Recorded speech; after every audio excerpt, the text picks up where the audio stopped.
A wealthy man and his son loved to collect rare works of art. They had everything in their collection from Picasso to Raphael. They would often sit together and admire the great works that they had accumulated over the years. When the Vietnam conflict broke out, the son was called to war. He was very courageous and died in battle while saving another soldier. The father was overcome with grief at the loss of his son. About a month after being notified of his son's death, there was a knock at the door.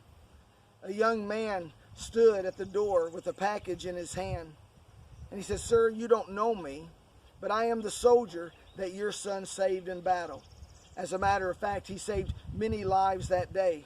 He was carrying me to safety when a bullet struck him in the heart, and he died instantly." The father began to weep, and the soldier said, "I have something for you," and handed him a package. The father opened the package, and it was a portrait of his son, painted by the young man that he had saved. It was amazing to the father how the young man had captured the essence of his son, especially in the eyes.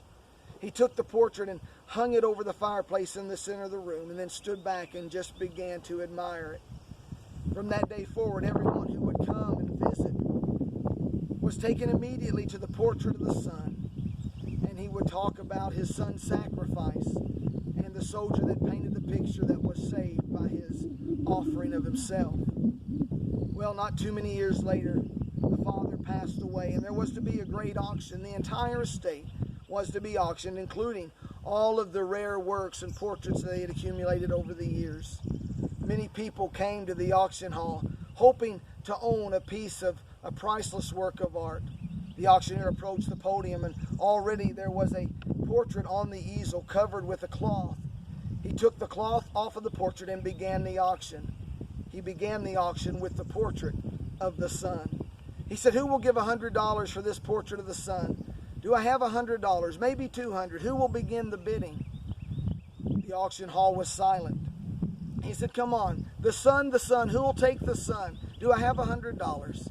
Finally, a voice spoke up in the back of the room. "I'll give you $10. It was the longtime gardener of the old man and his son. He didn't have much money, and $10 was all he could afford. So the auctioneer said, "Okay, I have $10. Who would give 20? Who will give $20 for the portrait of the son? The son, who will take the son?" Finally, an angry person from the back of the room said, "We don't want the son. Give us the finer works. We want to see the Van Goghs and the Rembrandts." The auctioneer persisted. "I have $10. Who will give me 20? Finally, someone said, "Give it to him for $10.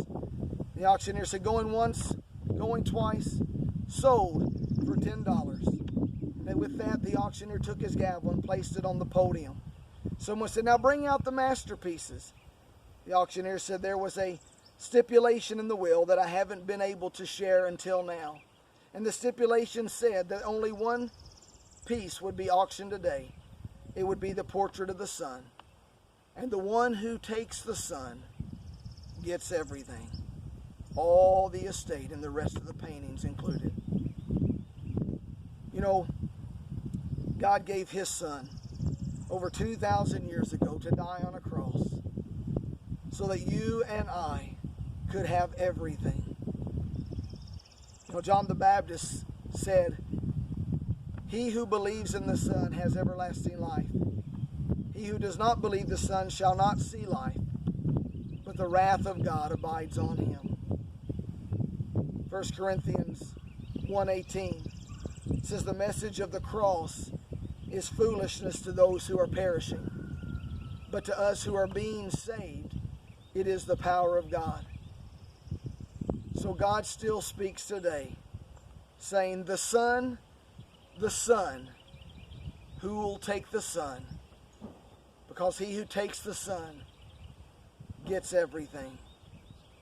Today, we celebrate Good Friday, but it's more than Good Friday. It's really Great Friday, because this cross represents the completed work. And Jesus would speak his last words as he said, "Tetelestai," it is finished. It is finished.